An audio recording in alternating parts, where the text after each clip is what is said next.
Hi, I'm Lenora Bresler. Welcome to the February 15th, 2017 edition of the Bible, Delight in the Details. Have you ever really meant well? I mean, really, truly meant well. And you had a plan, and the plan was for something that was obviously noble, obviously good. Your heart was pure. You felt like it was the right time. Everything seemed to be right. The stars seemed to be aligning for you. Perhaps you had time to undertake this task, or money, or health, stamina, or maybe connections, or maybe a position of some power or authority that you think made this obviously the perfect time to undertake this great and noble quest. And so, with all good intentions, and with enthusiasm in your heart and confidence in your soul, you went forward, only to fall flat on your face. Maybe it was not such a dramatic fall. Maybe it was just that nothing happened, so you gained no ground. Or maybe actually things went terribly awry and you found yourself quite worse off, and maybe the cause that you were espousing worse off than before you had even tried. Oh my goodness, how depressing and frustrating and just bewildering, especially if it was something you may have felt would have been pleasing to God. And yet, He did not seem to smile on your endeavors. You know, here on the Bible, Delight in the Details, we try to specialize in looking at often overlooked details of major biblical stories, well-known scriptures that we've known and talked about all our lives. Last night, I was studying in Acts, and I was struck by something that I'm not sure I had ever put together, and it really impacted me. And it had to do with, it was when Stephen, the first Christian martyr, right before he was to be stoned, he was speaking to the Sanhedrin. And he went through the history of the Jews, leading, of course, up to his statement about Christ and who Christ was. But in this long history lesson that he gave them, he talked about Moses. And one thing that was just really hit home to me that I guess I never really thought was that, you know, we all know that Moses was banished from Egypt. He went away. He was a shepherd for 40 years on the back end of nowhere. And then God called him in the burning bush, you know, and told him, you go and free my people and all of that. And he wound up doing that.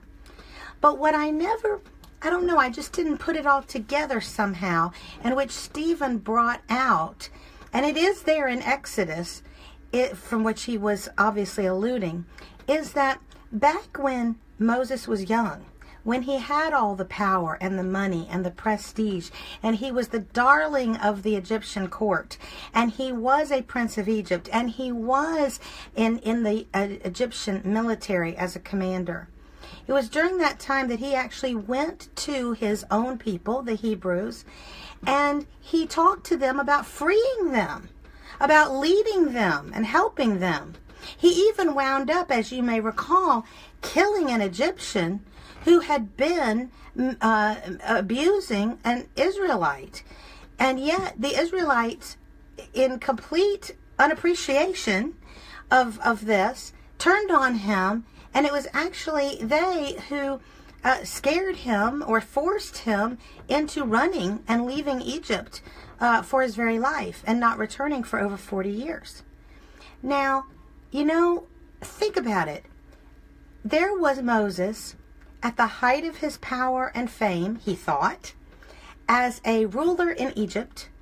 He was in a wonderful position to help a downtrodden part of that country that he was helping to govern. And he had the prestige and the money and the power and apparently a willing heart. And yet, look what happened. And you might even say, look what God let happen. Let his plans and all those good intentions come to naught. And actually, worse than come to naught, come to hurt him. You know, how many times have we done the same thing? we are trying to do right, trying to do good for the world, for people, maybe even for God. Our hearts are right, and from our limited viewpoint, it seems a good time and a great plan. And it just doesn't work out. Don't be discouraged, because there was a second act to Moses' life, and it was in the scheme and on the time frame that God wanted. Moses was 40 years too early. He tried to enter the stage as the great rescuer of Israel 40 years too soon. Have you tried to do something too soon? Have you been going maybe on the best of intentions, under your own power, trying to do something that maybe you're not meant to do, or at least not meant to do yet? Don't despair. Your good heart will be rewarded. Your good intentions toward God and His people are seen and esteemed in the courts of heaven. And I am convinced that God has great plans for many, many of us who are His ambassadors. And if for some reason you don't feel it right now, hold on. You may have just tried to walk out on the stage a little too soon, just like Moses did. I'm Lenora Bresler. Visit me tomorrow on the next edition of The Bible. Delight in the details. Have a great night.